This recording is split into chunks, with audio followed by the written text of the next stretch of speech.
For this tech challenge, we're going to take a look at Google's Research tool, which is a built-in tool right inside of Google Docs and other Google apps that allows you to research scholarly articles for research papers. It allows for a special image search that can search by usage rights. A lot of cool features. Let's pretend that I am writing a research paper about Albert Einstein. And so I'd like to insert maybe a picture and some information about him. So what I would do is highlight his name, go to the Tools menu, and choose Research. And a little tab pops open on the right side. And his name's there. You can also just type in your own information in the search box. And right off the bat, you get some general information here that's kind of a sampling of all the different features it has.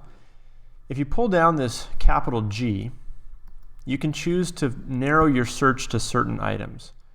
So the first one is images. Beneath that, you have something called Scholar. It filters out blog posts and the typical useless information that's on the internet, and just gives you results that are scholarly articles and white papers and things like that. Underneath that, we have quotes, and so you can get a list of Einstein quotes. Hopefully they're all legit. And you've got a dictionary, which in this case we don't need to look up the definition of Albert Einstein, but under tables, sometimes you'll find some interesting information. Here's one, a list of scientific publications by Einstein. And so those are kind of a sampling of the different things that you can pull out of here. So how do I start to use this in my paper? Okay, well right here I have Albert Einstein's name at the top. Let's say I'd like to insert a quote underneath that, so I'll hit return. And I'll go to quotes. And we'll go ahead and grab this first one here. Imagination is more important than knowledge. And I will click insert. And the quote is inserted right there. I'll go ahead and put that in italics. You'll notice that it includes a footnote right there. And if I scroll to the bottom of my page, there's a reference already inserted there. And if you click this little arrow down right here, you can choose what the citation format is, and our English teachers here at the high school prefer MLA, so that's what we're going to use. And so that's inserted right there. If you want to remove this, you can just go up here to the footnote, hit delete, and the reference disappears as well.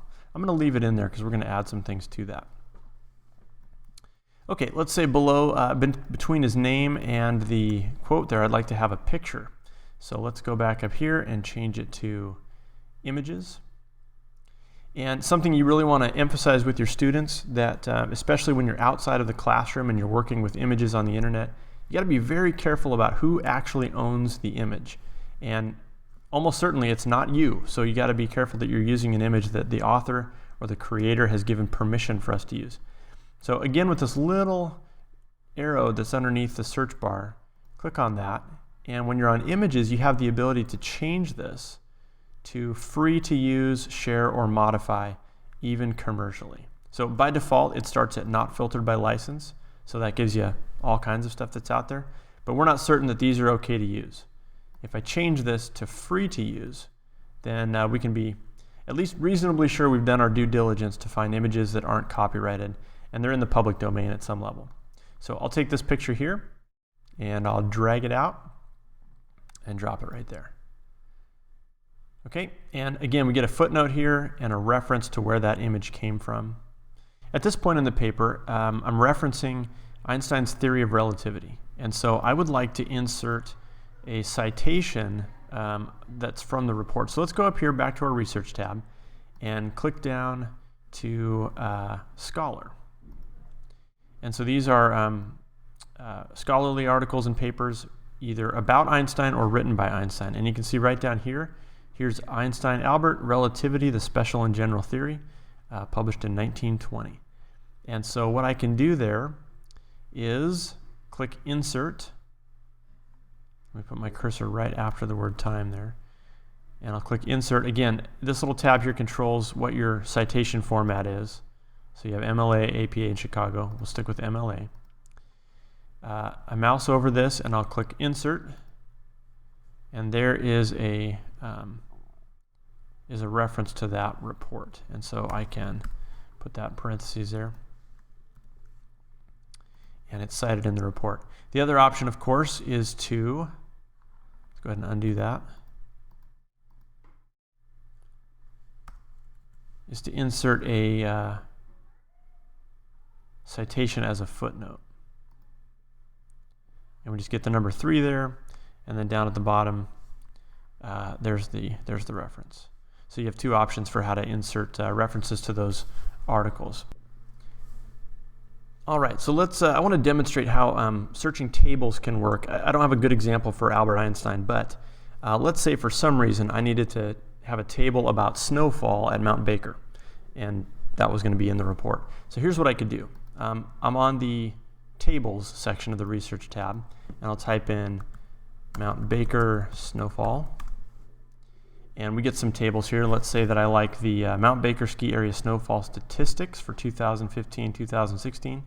And I could either cite that, right? I could just click that, get a little footnote with a MLA formatted link there. But what I'd like to do right now is I'd like to export this table. And I can export it into Google Sheets right here. It says there's a button for that. So I click that, takes a second, and then right here it says open the spreadsheet. So I open the spreadsheet. This is a Google Sheets document. It's been created in my drive, and I can do whatever I want with this data. So I could use this to create some charts and graphs and then insert those into the paper. Okay, without going into too much detail about how to do the charts and graphs here, I can see that here we've got 2012, 2013, and the year total, 13, 14, and then 14, 15.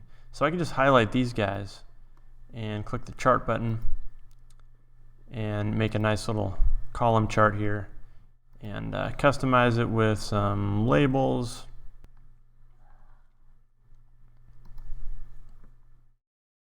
Okay, so there's a little chart I made off of that, and then I can copy that, Command C, go back to my paper, Command V, and insert that.